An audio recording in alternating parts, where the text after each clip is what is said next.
বিসমিল্লাহির রহমানুর রহিম। আসসালামু আলাইকুম, welcome back to my channel. আমি সৈয়দা শিবলি কথা বলছি, সৈয়দা শিবলি ব্লগস থেকে। কাছের এবং দূরে, দেশ এবং দেশের বাইরে যে যেখান থেকে আমাকে দেখছেন এবং শুনছেন, আশা করি আল্লাহর রহমতে আপনারা সবাই ভালো আছেন। আমরা আলহামদুলিল্লাহ আল্লাহর রহমতে ভালো আছি। আজও একটা নতুন ব্লগস নিয়ে এসেছি আপনাদের মাঝে। একটা লাইক দিয়ে কন্টিনিউ করে যাবেন প্লিজ। আর আমি একটা বিষয় নিয়ে কথা বলবো, খুব গুরুত্বপূর্ণ একটা বিষয় নিয়ে কথা বলবো। কথাটা হচ্ছে, আপনারা অনেকেই বলেন যে আপু আপনার দ্বিতীয় বিয়ে কেন হয়েছে। সেই প্রশ্নগুলো আজকে আপনাদেরকে জানাবো। আমার কেন দ্বিতীয় বিয়ে হলো সেটা আপনাদের সাথে আজকে শেয়ার করব। আমার বয়স যখন 19 বছর, তখন আমার বিয়ে হয়ে যায়। আমি তখন শুধু অনার্সে ভর্তি হয়েছিলাম।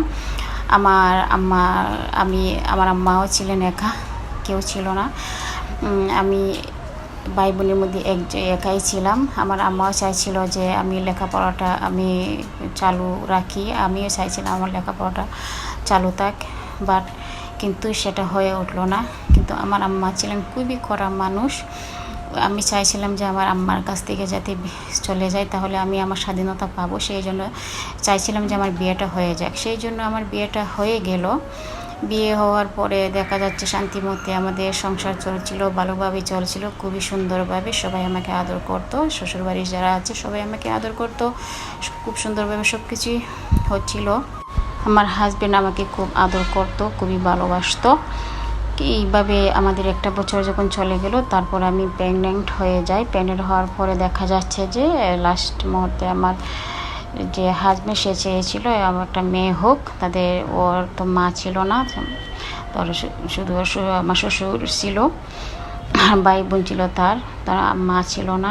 সেই জন্য কী করলো, একটা মেয়ে বাবু চাচ্ছিল যে তার মায়ের মতো হোক, মা ডাকবে। সেই জন্য কী করলো, সে চাচ্ছিল যে একটা মেয়ে হোক। তার পরবর্তী দেখা গেল একটা আমার ছেলে হলো। তারপরও সে খুশি, আলহামদুলিল্লাহ। আল্লাহ যা দেন মানুষের মঙ্গলের জন্যই দেন। সে আমার বড় ছেলে হলো। ছেলে হওয়ার পরে দেখা যাচ্ছে যে অনেক দিন চলে যাওয়ার পরে আমাদের ভালোভাবে দিন কাটছিল, সুন্দরভাবে দিন কাটছিল। ছেলেটাকে নিয়ে খুবই সুন্দরভাবে আমাদের জীবনযাপন যাচ্ছিল। হঠাৎ কী করলো, তার অসুস্থতা দেখা দিল। প্রতিদিনই সে অসুস্থ হয়ে যায়। তার যে চাকরি করতো, ভালো একটা জব করতো, সে অফিসে যায়, আসা যাওয়া করে। হঠাৎ করে দেখা যাচ্ছে যে তার অসুস্থতা কী, প্রতিনিয়ত দেখা যাচ্ছে তার শরীর ভালো যাচ্ছে না। তাকে নেওয়া হলো, চেক আপ করানো হলো, ডাক্তারের কাছে নিয়ে যাওয়া হলো, চেক আপ করানো হলো। ডাক্তারে যখন গেলাম, তখন ডাক্তার অনেকগুলো চেক আপ দিল। দেওয়ার পরে আমি তো ভয় পেয়ে গিয়েছি যে কী হলো, অনেকগুলো চেক আপ দিল কিসের জন্য। তারপরে চেক আপ করার পরে দেখা যাচ্ছে যে তার ক্যান্সার ধরা পড়লো, লিভার ক্যান্সার ধরা পড়লো। আমরা তো আকাশ ভেঙে মাথায় পড়লো। আমাদের ভালো সুন্দরভাবে জীবনযাপন চাইছিল, হঠাৎ কী হলো, কী না হয়ে গেল। শেষ পর্যন্ত দেখা গেল যে তার দিন দিন তার অবনতির দিকে চলে যাচ্ছে। তার শরীরের অবস্থা তেমন ভালো ছিল না, খুবই অবস্থা খারাপ। সে এমনভাবে তার শরীর খারাপ হলো, তা সে বিছানায় টয়লেট প্রস্রাব করতো, সব কিছু আমি ক্লিন করতাম। সুন্দরভাবেই চলছিল। রাত্রে গল্প গুজব করে আমাদের সময় কাটতো। হঠাৎ একদিন কী হলো, সকালবেলা সে ঘুম থেকে উঠে কিন্তু আমাকে ডাকতো। হঠাৎ দেখা যাচ্ছে আমরা সারা রাত্রে গল্প টল্প করে আমরা ঘুমালাম। সকালে দেখি সে ঘুমাচ্ছে। সে ঘুম থেকে উঠে কিন্তু আমাকে ডাকে। সেদিন দেখা যাচ্ছে যে সে আমাকে ডাকছে না। আমি ভাবলাম যে কিচেনে চলে গেলাম আমি নাস্তা রেডি করতে। তারপরে এসে দেখি কি হলো, সে নড়াচড়া করছে না। কি ডাকাডাকি করার পরে দেখা যাচ্ছে নড়াচড়া করছে না। তারপরে কি হলো, দেখা যাচ্ছে সে মারা গিয়েছে। সে কোনো নড়াচড়া নাই, তার শরীর স্তব্ধ হয়ে গিয়েছে, তার সব কিছুই নিস্তেজ হয়ে গিয়েছে, সে মারা গিয়েছে। এই তো আমি চিৎকার করার পরে সবাই আসলো। দেখা যাচ্ছে যে সে মারা গিয়েছে। এভাবে আমাদের দিন চলতে লাগছিল। কী করবো, ছেলেটাকে নিয়ে কী করবো, একা কী করবো। আমি তো একটা একা মানুষ। শেষ পর্যন্ত আমি আমার আম্মার কাছে চলে গেলাম, সবাইকে রেখে চলে গেলাম। কী বলবো, এখানের যে মানুষগুলো ছিল অনেকে অনেক বাজে কথা বলতো। সেই জন্য আমি এখান থেকে চলে গেলাম আমার আম্মার কাছে। যাওয়ার পরেও দেখা যাচ্ছে যে কি করব, এই সবাই এক একভাবে এক এক ধরনের কথা বলে, বিধবা বলে অনেক কিছু, অনেক কী করে, অনেক সময় দেখছেন না যে অনেকে গ্রামবাসীরা অনেকভাবে অনেক কথা বলে। সেই পর্যন্ত কি করব, আমার বিয়ে হয়ে গেল। আর বিয়ে হয়ে গেল, বিয়ে হওয়ার পরে এত সুখে শান্তিতে দিন কাটছিল, এইভাবেই কাটছিল দিন। আপনারা কেন আমাকে এইভাবে বাজে বাজে কমেন্ট করেন, কমেন্ট করে জানান কেন বিয়ে হলো বিয়ে হলো। আজকে বলে দিলাম কেন দ্বিতীয় বিয়ে হলো, ঠিক আছে। আসলে আজকে যে আমি কথাগুলো বলছি সেটা আমার কোনো কিছুই না, এটা হচ্ছে একটা গল্প। আমি গল্প থেকে বলেছি কথাগুলা। আমরা হচ্ছে আমার 5 বোন 3 ভাই। আমি তো আমার আম্মারে খাই না, কোনো সময় ছিলাম না। আমরা 5 বোন 3 ভাই। একটা গল্প বললাম, সুন্দরভাবে আপনাদের সাথে উপস্থাপনা করলাম। যদি ভালো লাগে, কথা এবং কাজে যদি ভালো লাগে, একটা সাবস্ক্রাইব করতে পারেন। সাবস্ক্রাইব করে অল বাটনে ক্লিক করে আমার নিত্য নতুন ভিডিও যখন আপলোড দিব তখন নোটিফিকেশন আকারে পৌঁছে যাবে আপনাদের কাছে।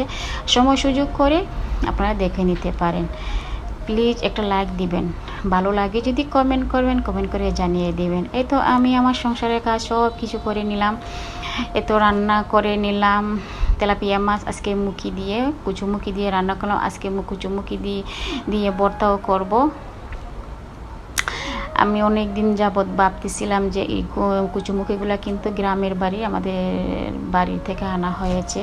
আপনাদের ভাইয়া বাড়িতে গিয়েছিল, সে বাড়ি থেকে নিয়ে এসেছে। এইটা আমার দিন মানে চাচ্ছিলাম যে কুচুমুখি দিয়ে ভর্তা করব।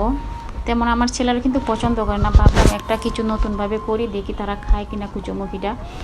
তারপরে কুচুমুখি ভর্তাটা যখন করলাম, বিশ্বাস করবেন অসম্ভব মজা হয়েছে। আমার ছেলেরা খুব মজা করে খেয়েছে, বলছে যে মামুনি, আমার যারা ব্লগ দেখেন তারা তো জানেনি, আমার ছেলেরা কিন্তু তারা সবজি খেতে তেমন বেশি পছন্দ করে না, তারা চিকেনটা পছন্দ করে আর আলুটা শুধু পছন্দ করে। আজকে যখন আমি কুচুমুখির যে ভর্তাটা করেছি, ভর্তাটা এভাবে আমি যেভাবে করেছি যদি আপনারা এইভাবে করেন, বিশ্বাস করবেন কিনা জানি না, অসম্ভব মজা লাগে। অনেকে কিন্তু কুচুমুখিটা এমনি ডাইরেক্টলি ভর্তা করে ফেলে। আমি যেভাবে করেছি সেভাবে যদি আপনারা ভর্তাটা করেন, অসম্ভব মজা লাগবে, ছোটো বড়ো সবাই খাবে। আর কারণ হচ্ছে কুচুমুখিটা কিন্তু অসম্ভব মজার ছিল। এই আমার যে কুচুমুখিটা একটু মিষ্টি মিষ্টি ছিল, তো সেই জন্য আমার ছেলেরা খুবই পছন্দ করেছে, মজা করে খেয়েছে। আমার কাছে খুবই মজা লেগেছে। আপনাদের ভাইও কুচুমুখির ভর্তা তেমন খায় না, কিন্তু তরকারি সে খায়। সে ভর্তাকে বলেছে যে অসম্ভব মজা হয়েছে, সবাই বলেছে মজা হয়েছে, তখন ভালোই লেগেছে। ভাবলাম যে এভাবে করাতে আমার ছেলেরা কুচুমুখি খায়, কারণ আছে কুচুমুখির মধ্যে প্রচুর পরিমাণে আয়রন থাকে। সেই জন্য আমি চাচ্ছিলাম তারা এই কুচুমুখিটা খাক। এটা হচ্ছে দেশের বাড়ি, নিজের ক্ষেতের ফসল, সেই জন্য খেতে দিয়েছিলাম যে তারা খাক, ভালো একটা জিনিস। আমরা তো এমনিতে যারা শহরে থাকি, আমরাতে যে সবজিগুলো খাই সব কিছুর মধ্যে ফরমালিন দেওয়া থাকে। সেই জন্য ভাবলাম যে দেশের নিজের ক্ষেতের মুখী খাক, তারা কুচুমুখি খাওয়ানোর চেষ্টা করেছি, তারা খেয়েছে। আর কি বলবো, বিয়ের কথা তো আর বলা চলেই না, বিয়ে আসে না, বিয়ে আসুক না আসুক কোনো সমস্যা না। আর একটা কথা বলতে ভুলে গিয়েছি, আমার একটা নতুন চ্যানেল খুলবো, প্লিজ সবাই সাপোর্ট করবেন। আপনাদের সাপোর্ট আমার খুবই জরুরি। আমার আপুরা ভাইয়েরা যারাই আছেন আমাকে একটু সাপোর্ট করবেন। কারণ হচ্ছে আমার এই চ্যানেলটার মধ্যে মানে কোনো একটু জায়গায় প্রবলেম আছে, প্রবলেমটার কারণে আমার একটু সমস্যা হচ্ছে। সেই জন্য অনেকেই বলেছে যে আপু আপনি কি করেন, একটা নতুন চ্যানেল খুলেন, আপনি এত কষ্ট করেন এখন একটা নতুন চ্যানেল খুলেন, নতুন চ্যানেল খুলে আপনি সেটার মধ্যে কাজ করেন, দুটার মধ্যে কাজ করেন, সময় দিবেন, দুটার মধ্যে একটু কী করেন নতুন চ্যানেলটা খুলে দেখতে পারেন কি হয়। তাই সেই জন্যই একটু চিন্তা ভাবনা করতেছি যে আমি একটা নতুন চ্যানেল খুলব। দেখে আপনারা যদি সহযোগিতা পাই আর আপনাদের সাপোর্ট পাই তাহলে ইনশাল্লাহ এগোতে পারবো, নতুবা তো এগোতে পারবো না। কিন্তু দেখেন আমার চ্যানেলটার অবস্থা খুবই খারাপের দিকে, আমি জানি না কেন। এত কোয়ালিটিফুল ভিডিও দিচ্ছি, কন্টেন্ট তৈরি করছি ভালো ভালো, তারপরও দেখা যাচ্ছে যে ভিউ হচ্ছে না। এখন সেই জন্যই ভাবতেছি আমি একটা নতুন চ্যানেল, আবার ব্লগের চ্যানেলই খুলবো। সেটা হচ্ছে আপনাদের সাথে শেয়ার করব, কমিউনিটিতে একটা লেটার দিব, কমিউনিটিতে শেয়ার করব আমি আমার চ্যানেলটা সম্বন্ধে। আপনারা প্লিজ আমার সাথে থাকবেন, আপনারা আমার যদি সাপোর্ট করেন আমি আমার নতুন চ্যানেল দিয়ে আপনাদেরকে সাপোর্ট করব। আজ এই পর্যন্তই। সবাই সুস্থ থাকবেন, ভালো থাকবেন। আল্লাহ হাফেজ। আসসালামু আলাইকুম।